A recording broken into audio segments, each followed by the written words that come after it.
Teve democracia na nação hebraica dos tempos bíblicos? A resposta é sim. Inicialmente, o povo hebreu se estabeleceu na terra de Canaã em 12 repúblicas por meio do sufrágio público dos governantes. Os líderes eram avaliados pelo seu bom caráter, não gananciosos, não avarentos, não corruptos, homens íntegros, retos, verdadeiros, tementes e obedientes a Deus. Descomplicando o conceito de democracia, eu reitero o que disse no vídeo de número 39, que democracia é a liberdade da população de eleger e derrubar, criticar e aprovar os seus governantes. As demais liberdades decorrem da democracia, mas não são a democracia propriamente dita. Os hebreus se organizaram no início como uma república social descentralizada e municipalista, governada por líderes eleitos pelo povo. Mesmo quando foi instaurada a monarquia, ela surgiu a pedido do povo porque queria que o governo da nação ficasse centralizado na autoridade de um rei e não nos governos das 12 tribos. Eles achavam que com o governo centralizado facilitaria a defesa contra os ataques de guerra dos povos estrangeiros. No primeiro livro do profeta Samuel, no capítulo 8, versos do 1 ao 22, encontramos a mudança de regime de governo do povo hebreu, do regime descentralizado de poder para o regime centralizado, da república para a monarquia. A mudança ocorreu a pedido do próprio povo. O ser humano não é soteriologicamente livre, mas Deus concede liberdade não soteriológica a cada um dos seres humanos. O povo hebreu exerceu a sua liberdade e pediu a monarquia em vez da república. Ainda que Deus houvesse instituído a república como modelo de governo nacional para o seu povo, atendeu à vontade do povo, mas admoestou sobre as desvantagens da monarquia. O texto bíblico diz: quando envelheceu Samuel, nomeou seus filhos como líderes de Israel. Seu filho mais velho chamava-se Joel, o segundo Abias. Eles eram líderes em Berseba, mas os filhos dele, os filhos de Samuel, não andaram segundo os seus caminhos, não andaram segundo a palavra de Deus, a vontade do Senhor. Eles se tornaram gananciosos, aceitaram suborno e perverteram a justiça. Por isso, todas as autoridades de Israel se reuniram e foram falar com Samuel. Samuel estava em Ramá e disseram-lhe: tu já estás idoso, teus filhos não andam segundo os teus caminhos, escolhe agora um rei para que nos livre à semelhança das outras nações. Quando, porém, disseram: dá-nos um rei para que nos lidere, isto desagradou sobremaneira a Samuel. Então ele orou ao Senhor e o Senhor lhe respondeu: atenda tudo o que o povo está lhe pedindo. Não foi a você que rejeitaram, foi a mim que rejeitaram como um rei, assim como fizeram comigo desde o dia em que eu os tirei do Egito até hoje, abandonando-me e prestando culto a outros deuses. Também estão fazendo com você. Agora, atenda-os. mas adverta-os solenemente e diga-lhes que direitos reivindicará o rei que os governará. Samuel transmitiu todas as palavras do Senhor ao povo que estava ali pedindo um rei. E disse: isto é o que o rei que reinará sobre vocês reivindicará como seu direito. Ele tomará auxílio de vocês para servi-lo em seus carros de guerra e em suas cavalarias e para correr à frente dos seus carros de guerra. Colocará alguns como comandantes de 1000 e outros como comandantes de 50. Ele os ará as terras dele para fazer a colheita e fabricar armas de guerra e equipamentos para os seus carros de guerra. Tomará as filhas de vocês para serem perfumistas, cozinheiras e padeiras. Tomará de vocês o melhor das plantações, das vinhas e dos olivais, e os dará aos criados dele, aos conselheiros dele. Tomará 1/10 dos cereais e da colheita das uvas de vocês e o dará a seus oficiais e aos seus criados. Também tomará de vocês para o seu uso particular os servos e as servas de vocês, os empregados de vocês. Tomará o melhor do gado e dos jumentos, e tomará de vocês 1/10 dos rebanhos, e vocês mesmos se tornarão escravos do rei. Naquele dia, vocês clamarão por causa do rei que vocês mesmos escolheram, e o Senhor não os ouvirá. Todavia, o povo recusou-se a ouvir Samuel, e disseram: não, queremos ter um rei. Queremos ter um rei à semelhança das nações, das demais nações do mundo. Seremos como todas as outras nações. Um rei nos governará e sairá à nossa frente para combater em nossas batalhas. Depois de ter ouvido tudo o que o povo disse, Samuel repetiu perante o Senhor. E o Senhor respondeu: atenda-os e dê-lhes um rei. Então Samuel disse aos homens de Israel, ao povo de Israel: volte cada um para a sua cidade. Deus admoestou que os reis organizariam exércitos e forças armadas para defender a nação das guerras dos invasores e também colocaria a população para trabalhar em função do rei, das acumulações de suas riquezas e da máquina estatal. Depois que o povo escutou as admoestações de Deus por meio do profeta Samuel, ainda assim preferiu a ideia de ser uma monarquia. Preferiu ser uma monarquia. Deus disse: Samuel, atende a voz do povo e estabelece-lhe um rei. O povo queria uma monarquia porque estava pensando apenas na questão de defender a nação das guerras dos povos estrangeiros.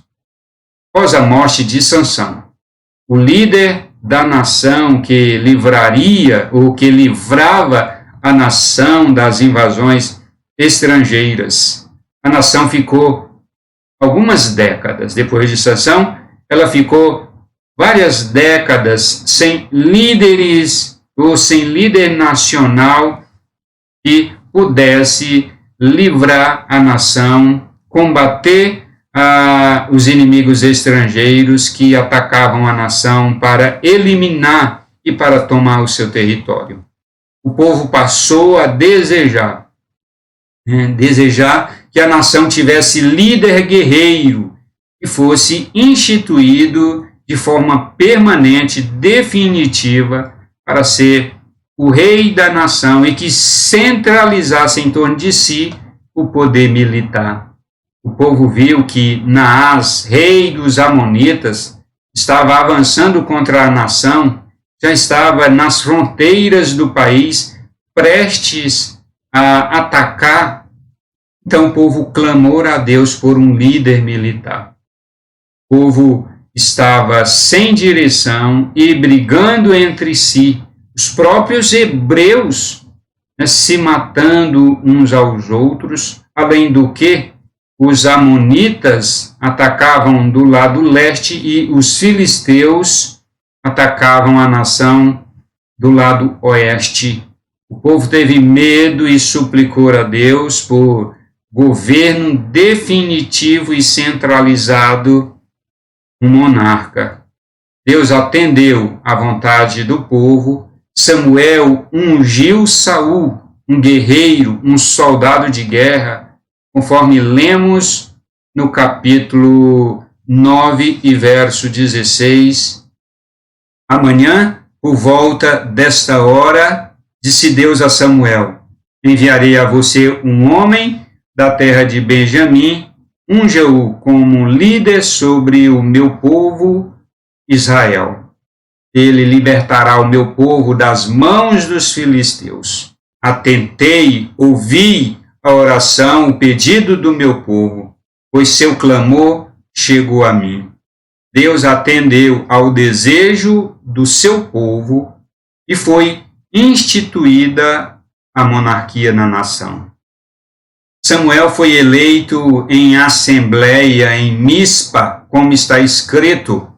Convocou, pois, Samuel o povo ao Senhor em Mispa, em 1 Samuel capítulo 10, verso 17. No versículo 24, Saul teve os votos favoráveis. Como está escrito, disse Samuel a todo o povo reunido: vede já a quem o Senhor escolheu? A palavra escolheu aí no hebraico é barrar, que quer dizer vejam, todos vocês, a quem o Senhor colocou para vocês elegerem.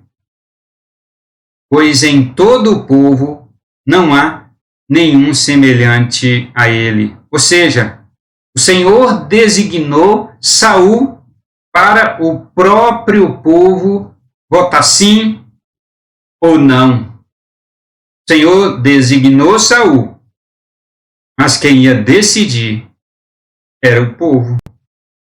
Então jubilou todo o povo e disse: viva o rei! No verso 24 do capítulo 10 de 1 Samuel. E no versículo 27, ele teve votos contrários. Como lemos: mas os filhos de Belial disseram: é este o que há de nos livrar? E o desprezaram, e não trouxeram-lhe presentes. Porém, ele se fez como surdo. Saul se fez como surdo. A eleição ali acontecia. As eleições aconteciam por aclamação. O povo favorável, as pessoas favoráveis, as pessoas que votavam sim, levavam presentes para o candidato e gritavam: viva o rei! E aqueles que votavam contra não levavam presentes e faziam as suas reclamações. No verso 25, Samuel fez o registro de como deveria ser a administração e comportamento do rei. E declarou Samuel ao povo o direito do reino, e escreveu-o num livro e pôs-lo perante o Senhor a todo o povo. diante de todo o povo. A palavra direito na nossa tradução é mishpah, que quer dizer julgamento, tribunal do julgamento, processo judicial, litígio perante o rei,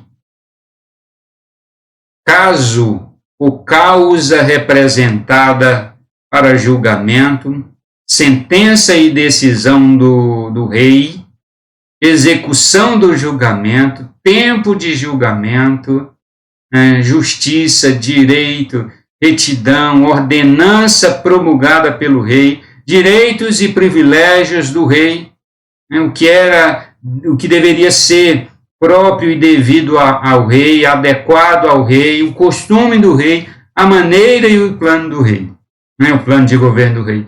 Tudo isso Samuel escreveu num livro para que o rei pudesse saber quais eram os seus limites de ação no governo da nação hebraica. De acordo com o costume da época, um rei era empossado definitivamente depois que fosse vitorioso em um empreendimento militar, em uma guerra. No capítulo 11, versos do 1 ao 11 do primeiro livro de Samuel, Saul venceu a guerra contra os amonitas. Ou seja, depois da eleição, depois da votação, em que o povo, parte do povo votou sim, a maioria do povo votou sim, e uma minoria votou não. Então, Saul foi para um empreendimento militar, foi para uma guerra contra os amonitas e venceu a guerra. E só então foi empossado no cargo, porque só poderia ser empossado se fosse vitorioso, vencedor em alguma guerra. No capítulo 11, versos 12 ao 15, conforme está escrito: então disse o povo a Samuel: quem é aquele que dizia que Saul não reinaria sobre nós? Dai-nos aqueles homens e os mataremos. Porém Saul disse: hoje não morrerá nenhum, pois hoje tem feito o Senhor um livramento em Israel. Na posse, isso aconteceu na posse, depois que Saul foi vitorioso na guerra. Então, nessa posse, os eleitores de Saul sugeriram que aqueles que votaram contra Saul na sua eleição deveriam ser mortos. E Saul disse no versículo 13: ninguém será morto. A democracia é exatamente isso. O candidato tem votos favoráveis e votos contra. Em vídeo posterior, eu vou pregar sobre a democracia na eleição do rei Davi. A derrubada de Saul, a queda de Saul do governo, ocorreu logo em seguida. Logo, pouco tempo depois da sua posse, veio a sua destituição do poder. Ele não cumpriu com o acordo estabelecido e escrito no livro pelo profeta Samuel, e o posto de rei, e a sua posição de monarca perante o Senhor. Ele não cumpriu com o que foi estabelecido e escrito e lavrado em um livro para que ele agisse e governasse dentro daqueles limites. Foi então Saul destituído da monarquia porque não acatou, e foi eleito outro em seu lugar. Davi foi eleito no lugar de Saul.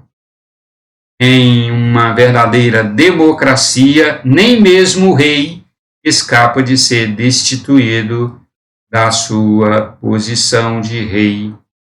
O poder do rei Saul estava sob o regime das leis escritas, circunscritas, limitado por leis que refletiam o melhor da consciência do povo. O poder constituído em verdadeira democracia, né, o poder constituído nas verdadeiras democracias, sempre está limitado por regras, né, regras constitucionais, regras que expressam a vontade do povo, a vontade da maioria. O poder dos representantes governamentais sempre está sob o controle do povo. Quando o poder constituído abusa da sua autoridade e age contra as regras constitucionais, então o povo é o poder nato para estabelecer a normalidade. Na nação hebraica, Deus levantava profetas de entre o povo que faziam, né, que atuavam no controle e na fiscalização dos governantes. No Brasil, em nossos dias, o poder judiciário é quem está agindo fora das normas constitucionais. E é hora do povo exercer o seu poder para restabelecer a normalidade da nação. Porque é assim que funciona na verdadeira democracia. A aprovação do monarca pelo sufrágio público significa que a ascensão ao poder, a investidura de poder constituído depende do consentimento do povo. O povo tem o direito natural de eleger seus representantes governamentais, bem como de reprová-los e destituí-los do poder. Alguns países do mundo cristianizado passaram a praticar aquela democracia do povo hebreu dos tempos bíblicos em suas monarquias, né, como vemos na Carta Magna, aquela Carta Magna da Inglaterra do ano de 1215. O povo é o soberano de si mesmo e foi Deus quem assim instituiu. Criar Deus as línguas para que a humanidade se organizasse em nações, com cada nação tendo os seus governantes, criou também a soberania do povo e a soberania nacional de cada nação. As linhas gerais da verdadeira democracia estão bem claras nos textos das Sagradas Escrituras e nas normas da República Hebraica. O cristianismo, por onde chega, tenta seguir o modelo hebraico de democracia e sempre lança mão da democracia hebraica e também da democracia natural. Por isso, nos países cristianizados, a democracia, até ao dia de hoje, é uma mistura de democracia hebraica com ideias egípcias, sumérias, ou persas, ou gregas, ou ainda romanas, oriundos de onde? Da democracia natural. Via de regra, a Igreja ensina que a subordinação aos poderes constituídos tem limites. E quais são estes limites? São pelo menos dois. Primeiro, até onde o poder constituído não proíba as ordenações bíblicas de Deus. E segundo, até onde não suplante o que é comum à razão, ao bom senso, ao bem comum e à boa consciência. Em suma, o poder dos poderes constituídos tem que ser parado quando ultrapassam os limites instituídos nas Sagradas Escrituras ou os limites presentes na lei natural. No livro Construindo a Nação segundo a Vontade de Deus, na página 311, sobre o imperativo do apóstolo Pedro de honrar o rei, ou seja, de honrar o poder constituído. Tom Basilea Timate, escreve o autor, abro aspas, conforme escrevi anteriormente, os apóstolos Pedro e Paulo ensinaram que as autoridades governamentais devem ser honradas desde que elas sejam devidamente e legitimamente constituídas, desde que elas cumpram o papel de punir os malfeitores e aprovarem os benfeitores, e desde que elas mesmas não sejam malfeitoras. Caso contrário, o máximo que elas merecem dos cristãos é o seu desprezo, é a sua desobediência e levante para que sejam derrubadas e substituídas. O imperativo honrai o rei não é imperativo cego, não significa honrar as autoridades governamentais a despeito dos abusos que cometem. Os cristãos têm que estar preparados, sabendo entender que não podem honrar as autoridades constituídas, que não têm honra e que não se fazem honradas. Não é da vontade de Deus que os cristãos verdadeiros, honrem governantes, autoridades constituídas que não têm honra. Na nação, segundo a vontade de Deus, governantes sem honra não podem ser honrados. Fecho aspas. A democracia, aquela em que o povo é soberano para eleger, reprovar ou aprovar e para destituir e substituir os seus representantes, foi a forma de governo dos hebreus e está na Bíblia, sim. Você quer ajudar as pessoas a aprenderem a verdade? Compartilha, deixa o like e comenta aqui embaixo do vídeo. Assim, o robozinho do YouTube vai distribuir este conteúdo e os vídeos do canal para as pessoas.